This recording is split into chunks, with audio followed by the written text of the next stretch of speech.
ஒரு பையன் அவங்க அப்பாவை பார்த்து கேட்டாராம், இந்த சின்ன பழத்துக்குள்ளேயாப்பா இவ்வளோ பெரிய ஆலமரம் இருக்குது அப்படின்னு சொல்லிட்டு. அதுக்கு அந்த அப்பா பதில் சொன்னாராம், இந்த சின்ன பழத்துக்குள்ள நூற்றுக்கணக்கான ஆலமரம் இருக்குது.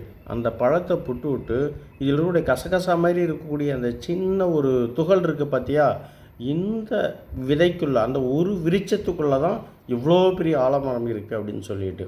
அந்த பையன் வியந்து பார்த்தோன்னா, இந்த சின்ன துகளுக்குள்ளே எவ்வளோ பெரிய ஆலமரம் இருக்குது அப்படின்னு வியந்தப்போ அவர் சொன்னாராம், 2 அறிவு உள்ள ஜீவராசிக்கே இந்த சின்ன துகளுக்குள்ளே அந்த விதைக்குள்ளே இவ்வளவு ஆற்றல் இருக்குன்னா உனக்குள்ளே எவ்வளோ ஆற்றல் இருக்குன்னு யோசிச்சுப்பார் அப்படின்னாராம். அந்த மாதிரி தனக்குள்ளே எவ்வளோ திறமைகள் இருக்குது அப்படின்னு உள்வாங்கி தன்னுடைய ஆற்றலை பார்க்கக்கூடிய திறன் யாருக்கு ஒருவருக்கு இருக்கோ அவர் அத்தனை பேருமே மிகப்பெரிய பலசாலியாகவும் புத்திசாலியாகவும் மிகப்பெரிய ஒரு வல்லமை பிடித்த ஒரு நபராகவும் மாறுறதுக்கான வாய்ப்பு இருக்குது. அலாவுதீனுடைய அற்புத விளக்க தேய்க்க தேய்க்க கேட்குறதெல்லாம் கிடைக்கும் அப்படின்னு சொல்லுவாங்க. கரெக்டுங்களா?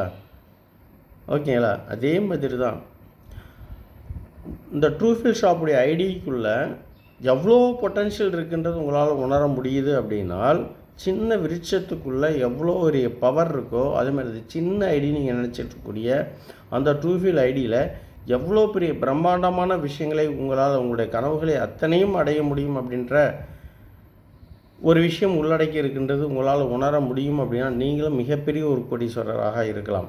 அப்போ அந்த ஐடியை எப்படி யூஸ் பண்ணணும், அலாவுதீன் அற்புத விளக்கை எப்படி தேய்க்கணும் அப்படின்ற மாதிரி இந்த ஐடியை எப்படி யூஸ் பண்ணணும் அப்படின்ற ஆற்றல், சிந்திக்கக்கூடிய அந்த ஆற்றல் உங்களுக்குள்ளே வருது அப்படின்னால், இது எப்படி அமைக்கப்பட்டிருக்கின்ற ஒரு ஆற்றல் சிந்தனைத்திறன் உங்களுக்குள்ளே இருக்குன்னா நீங்களும் மிகப்பெரிய ஒரு பொருளாதார மேதையாக இருக்க, பொருளாதார வல்லுநராக இருக்க வாய்ப்பு இருக்குது.